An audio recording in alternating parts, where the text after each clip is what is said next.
छत्रपती शिवाजी महाराज हे वयाच्या 15 वर्षाचे होते त्यावेळी स्वराज्याचे उत्पन्न होतं 36,000 रुपये वार्षिक.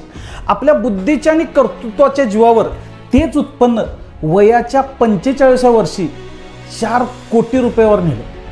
म्हणजे आजच्या आकडेवारीनुसार हे उत्पन्न जवळजवळ 2 लाख कोटी रुपये इतकं होतं. हे सगळं कशामुळे घडलं तर संघर्षमय व कठीण परिस्थितीत कमी वयातच महाराजांच्यावर जबाबदारी दिली गेली. पण आजच्या पालकांची परिस्थिती बघितली तर आपल्या मुलांना साधी सायकल सुद्धा चालू देत नाहीत. पोहायला गेला तर म्हणतात बुडून मरशील, भीती घालतात. घरातला किरकोळ आर्थिक व्यवहार बाप पोराच्या हातात द्यायला तयार नाही. प्रत्येक गोष्ट पोराच्या डोक्यात निगेटिव्ह होतो. मग आमच्या पोरांनी आपल्या आयुष्यात व्यवहारी व जबाबदार व्यक्ती बनावं हे पालकांना का वाटावं. सहलीला घालवताना आईबाप म्हणतो मुलाला तुम गाडीत अगदी मध्येच बस, म्हणजे अपघात झाला तर एकटाच वाचशील. अशी मानसिकता ठेवल्यास आपला मुलगा जबाबदार व कर्तृत्ववान कधीच बनणार नाही, तर तो कायमचा पंगू बनू शकतो.